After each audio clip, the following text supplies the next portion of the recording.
자, HSL 파트너스 이영수 대표 나와 있습니다. 어서 오세요. 네, 안녕하십니까.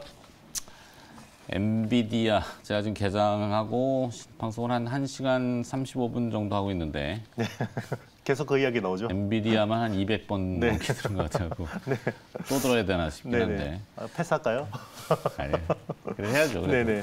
자, 엔비디아의 시가총액은 7천억 달러 이상일 거야 아마. 네네. 우리 원화로 치면은 오늘 아침 종가로는 이제 1,000조 원이 조금 안 됐는데 1,000조 원이라고 쳤을 때 네네.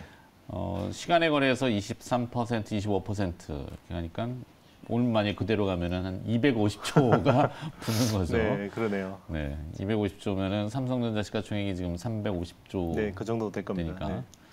뭐가 하나 뚝딱 생기는 건데. 네. 그만큼 대단하다는 얘기가 되겠죠. 물론 네네. 일부 개별 기업이 시장 전체를 다 좌지우지할 수는 없는데 네네. 우리는 IT가 좀 주류적인 산업으로 되어 있잖아요. 네네. 반도체가. 자, 이 엔비디아 효과가 어떨 건지 네네. 이영수 대표는 또 식견이 있으시니까. 네네. 엔비디아가 지금 굉장히 최대 수혜주죠. 사실 AI? 네, 지금 챗GPT 관련해서 이제 수혜주들이 별로 없습니다. 사실 이제 서버가 엔비디아 이제 GPU를 채택한 서버가 보통 이제 A100 칩을 쓰면 보통 한 1억 원 정도 우리나라 돈 한 대예요. 한 대. 네, 한 대. 서버 한 대. 서버 한 대. 네, 기존 보통 일반 서버는 한 7,500불 하니까 한 1,000만 원 한다고 보시면 됩니다. 그러면 A100 칩을 쓰면 한 10배가 비싼 거죠. 네. 그러면 H100이라는 최신 칩, 4나노 칩을 쓴 거를 하면 그게 대충 한 3억 합니다. 한 대. 3억 네. 하는데 그중에서 원가의 80%가 엔비디아 GPU예요. 네. 그러니까 엔비디아가 다 먹는다라는 거죠. 이 연산 때문에 그렇죠. 그래픽 카드가. 맞습니다. 지금 그러니까 엔비디아 말고 대안이 없기 때문에 독점 기업이에요. 그러다 보니까 엔비디아의 모든 수급이 쏠릴 수밖에 없고 여기에 이제 아주 일부 수혜를 보는 게 이제 SK 하이닉스의 하이밴드위스 메모리, HBM이라는 디램 덩어리. 그거는 같이 붙이는 거잖아요. 맞습니다. 그죠? 네, 그렇죠. 이 한 개 부분품이라고 보시면 됩니다. 네, 그래서 이쪽이 좋아지는데 이제 HBM을 만드는 데 필요한 TSV, TC 본딩이 한미 반도체가 독점하고 있다는 거죠. 네, 그래서 지금 한미 반도체가 많이 오르는 거고요. 네. 직접적 연관성은 한미 반도체가 연관성이 있다고 네, 봐야 사실 되겠죠. 국내 SK 엔비디아 하이닉스하고 그렇죠. 물론 삼성전자도 그 하이밴드 스위치 메모리를 하긴 하는데 포지션이 좀 작은 건가? 그렇죠. 기술이 사실 좀 뒤처졌습니다. 아. 왜냐하면 삼성은 사실 그 HBM 쪽으로 좀 부정적이었어요. 네. 이게 이제 이렇게 폭발할 줄 몰랐고. 고용량의 메모리가 네네, 그렇죠.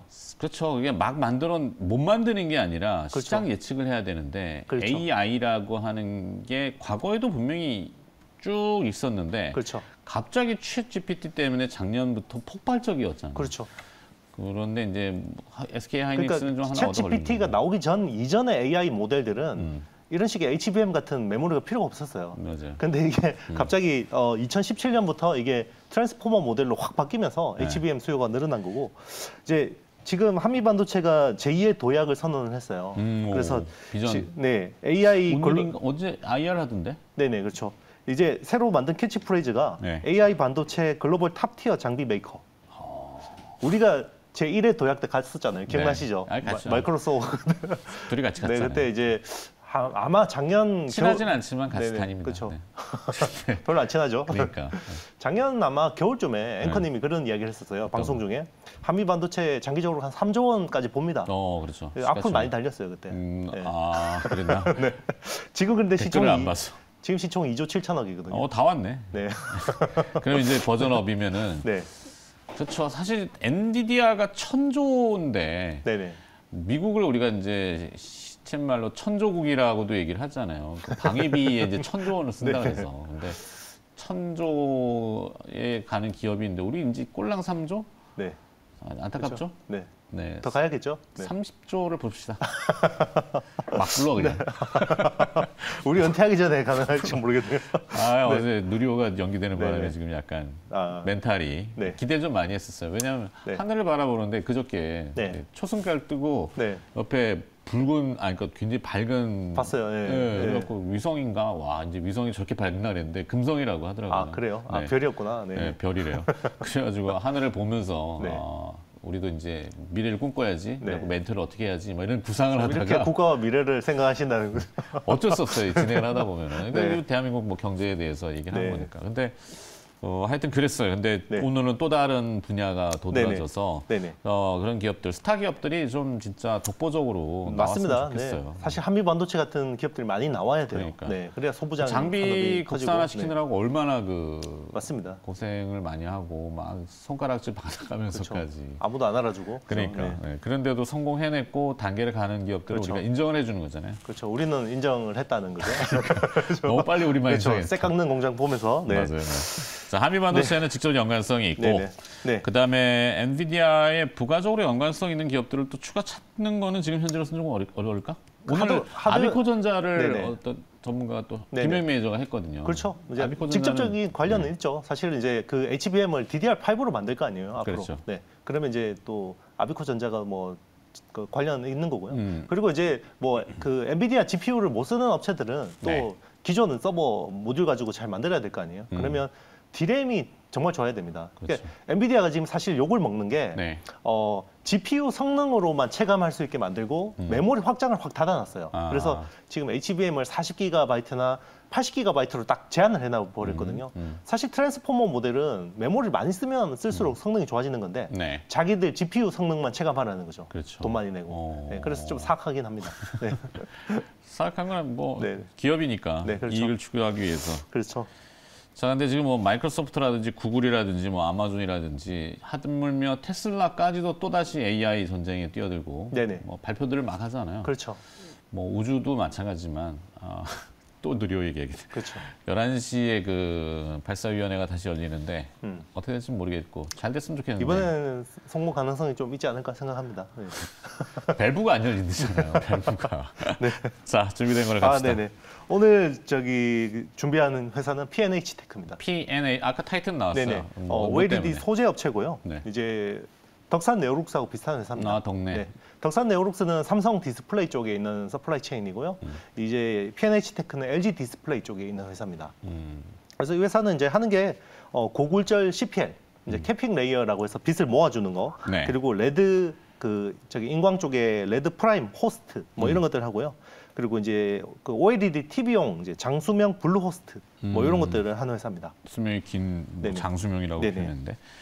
자, 그러면 OLED 생태계 확장은 이제 시작이라고 모델 얘기들 하잖아요. 네네. 특히 또 기대되는 부분은 다음 달.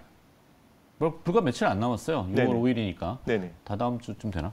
애플의 이제 세계 개발자 회의. 네네. 그걸 기대하잖아요. 그렇죠. 이제 XR 디바이스 때문에 OLED를 더 보는 거고 애플이 이제 막 뭔가를 내놓을 거 아닙니까? 그렇죠. 뭐 시리 같은 것도 좀 업버전으로 내놓을 네네. 거고.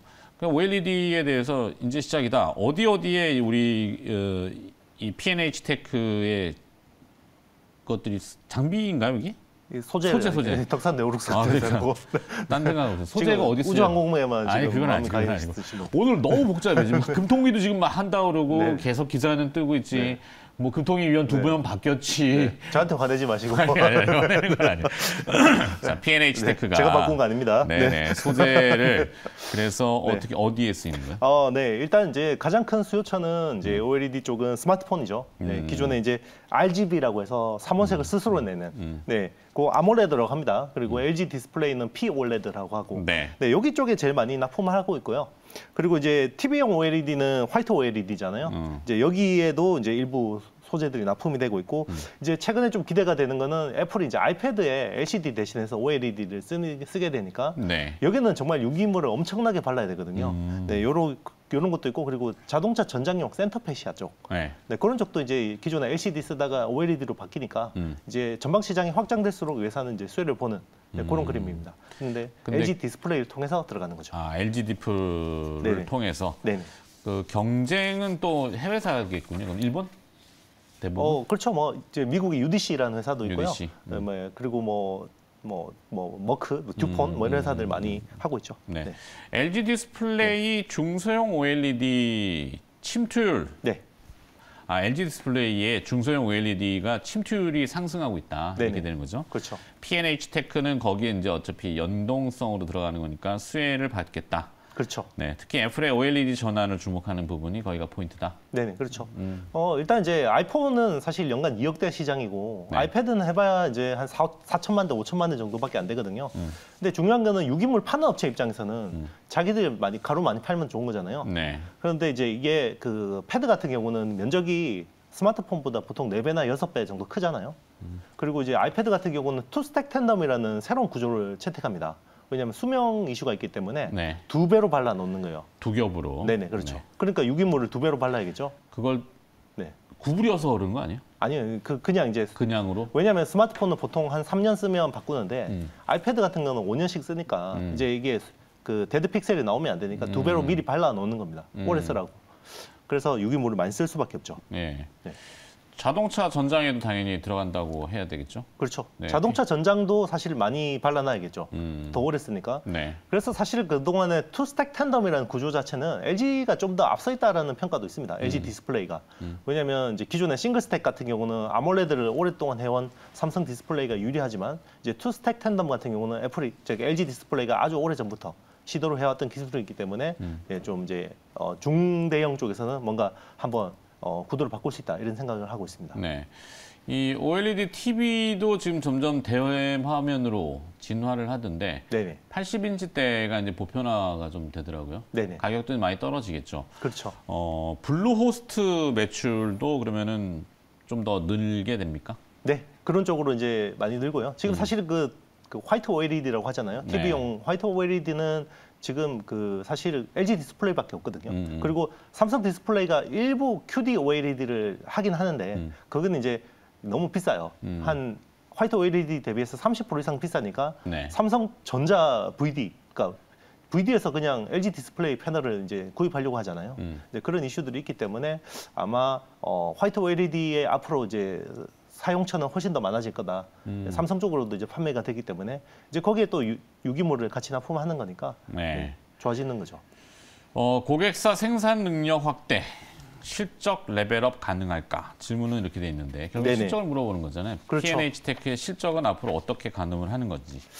네, 뭐 일단 이제 지금 LG 디스플레이가 자금력이 없거든요. 돈이 없어요.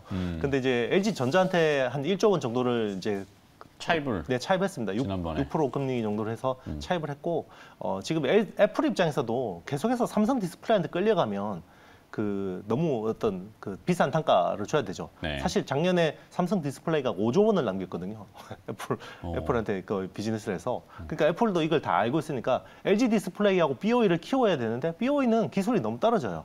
그러니까 LG 디스플레이를 많이 키워주려고 하고 있고 그런 측면에서는 이제 LG 디스플레이 쪽에 아이폰 물량, 이제 프로 시리즈도 물량을 줄 거고요. 네. 그리고 아이패드 쪽도 할 거고.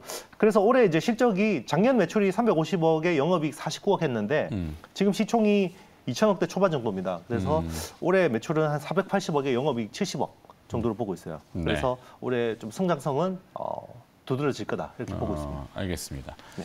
자, 정규 질문은 끝. 네. P&H 테크는 마무리. 그다음에 이제 추가 질문을 좀 드려야 될 것 같은데 중국의 네. 마이크론 테크놀로지 메모리에 대한 보복 조치, 네네. 메모리 산업에 미치는 영향은 어떻게 지금 가늠하세요? 네, 이제 우리가 어떻게 판단하느냐에 따라서 굉장히 달라지는데요. 네, 일단 이제 마이크론 같은 경우 작년 매출이 한 40조 정도 됩니다. 한국 돈으로. 네, 40조 원 정도 되는데 중국하고 홍콩으로 들어가는 그 비중이 25% 정도 돼요. 네. 그러면 한 10조 원 정도가 되는 거죠. 이제 이거를 만약에 마이크론 걸 안 받는다 그러면 우리 삼성이나 SK 하이닉스에서 공급을 받아야겠죠. 중국 입장에서는. 근데 이제 미국이 그때 윤석열 대통령이 넘어갈 때 뭐라 그랬습니까? 이거 우리 마이크론 공백 채우지 말라고 했잖아요. 네. 네, 요거를 우리 정부와 우리 기업이 어떻게 판단할지에 따라서 이제 굉장히 달라지는데 어쨌든 이거를 뭐 미국 말을 들어주든 들어주지 않든 메모리 재고 소진에는 큰 도움이 될 것 같습니다. 그래서 최근에 이제 주가가 긍정적인 것도 이거를 우리 입장에서는 호재로 인식을 하고 있는 것 같습니다. 시장에서는. 그렇죠. 네. 해석하기 나름이다라는 건데 네. 마이크론이 일본에 네네. EUV 라인, 네네. 극자외선 라인을 투자하기로 했다. 네네. EUV 관련된 소부장 종목들은 그 영향이 어떻게 되는 겁니까? 그동안 이제 D램 쪽에 EUV를 적용하는 게 맞냐 아니냐 이런 거에 대해서 굉장히 논란들이 많았잖아요. 삼성이 이제 16나노부터 D램에다가 EUV를 적용을 했는데 뭐 파운드리에 EUV 적용하는 거는 뭐 논란이 없죠. 근데 네. D램에 대해서는 논란이 있었거든요. 그리고 그 이유가 그동안에 마이크론이 기존에 DUV 가지고 너무 잘 해왔거든요. 네. 그래서 굳이 EUV가 필요 없다라고 했는데 마이크론이 EUV를 한다라는 거는 결국 마이크론도 EUV로 안 가면 차세대 선단 노드로 못 간다라는 거거든요. 12나노 이런 것 쪽. 그러니까 이제 이미 그 EUV 쪽 서플라이 체인은 이제 D램 쪽으로도 확장되는 게 거의 확실시가 된 거고, 그러면 거기 관련된 소부장 업체들이 수혜를 받을 수밖에 없고요. 그리고 국내에서 보면 최근에 이제 주가 흐름이 좋았던 게 EUV 그 마스크 펠리클 하는 SNS 택이 예, 주가가 좋았잖아요. 네. 네. 그리고 뭐 FST 같은 경우는 아직까지 좀 더 준비가 필요하긴 한데 그래도 기대감이 있는 편이고, 그리고 여기 이제 EUV용 포토레지스트, 네, 요 소재를 납품하는 동진 세미캠이 수혜를 보겠죠. 네. 동진 세미캠은 이미 삼성에 납품을 하고 있거든요. EUV 마스크 레이어 한 장에 들어가는 EUV용 PR을 납품하고 있고, 최근에는 또 감도가 더 개선된 제품을 공개를 했거든요. 감광. 네네, 맞습니다. 네, 그렇기 때문에 앞으로 이런 쪽이 계속해서 우리 작년부터 계속 어드밴스드 패키징 쪽 좋다고 이야기를 했었잖아요. 우리 네. 계속 이야기했었잖아요. 이제 EUV 쪽 그 서플라이 체인도 계속 좋아질 수밖에 없습니다. 구조상. 아무리 감산을 하고 장비 투자 캐펙스를 줄이더라도 EUV 쪽은 줄일 수 없다. 이게 이제 마이크론이 입증해 준 거죠. 네. 그래요. 52분. 더 할까요? 아니요. 금통이 지금 결과가 나와가지고 네. 영어 브리핑을 왜 동결했을까요, 금리를? 네. 경제가 힘드니까. 네. 수정 경제 전망을 네네. 낮췄어요. 맞아요. 경제가 네네. 힘드니까. 그렇죠. 네. 네, 정확한 IT 전문가인데도 금리를 잘 아시는. 저 듣는 게 있잖아요. 39금에서. 네, 알겠어요. 혹시 우리 39금 다시 안 하나요? 다음 주에 우리 하기로 했잖아요. 다음 주에 유튜브. 공개했나요? 네. 아니, 공개 아직 안 했는데. 네네. 하여튼 네. 이영수 대표랑은 다음 주에 네. 또 유튜브를 하기로 했으니까 그때 네네. 또 뵙도록 하고. 네. 결정된 거였어요? 네네네네. 네. HSL 파트너스의 이영수 대표가 수고를 해주셨습니다. 고맙습니다. 네, 감사합니다. 자, 지금 자막은 나왔습니다. 한국은행이 3번 연속해서 기준금리 3.5%로 또 동결을 시켰습니다. 수정 경제 전망을 내놨는데요. 올해 성장률 전망은 1.4%로 0.2%포인트 하향 조정을 했습니다. 그러니까 기준금리 동결은 결국에는 뭐 이 물가도 중요하지만 현재는 성장 경로를 조금 더 점검을 해야 된다. 외부 변수가 있기 때문에 그래서 그런 결정을 내린 것 같습니다. 기준금리 동결이 근데 주가에는 뭐 큰 영향을 좀 주지는 않는 것 같아요. 네. 지수 자체는 별 변동 없이 기다리고 있고, 오늘은 엔비디아 얘기만 너무 도배가 돼가지고 저녁에 이제 뉴욕 본장에서 과연 결과물이 어떻게 나올지, 그리고 또 미국의 신용 등급이라든지 부채 한도 이런 복합적인 변수가 있어가지고 제가 판단 내리기는 좀 어려울 것 같습니다. 일단 팩트 위주로만 계속 빠르게 여러분께 전해드리도록 하죠. 자, 여기서 마무리하겠습니다. 지금까지 시청해주신 여러분 대단히 고맙습니다.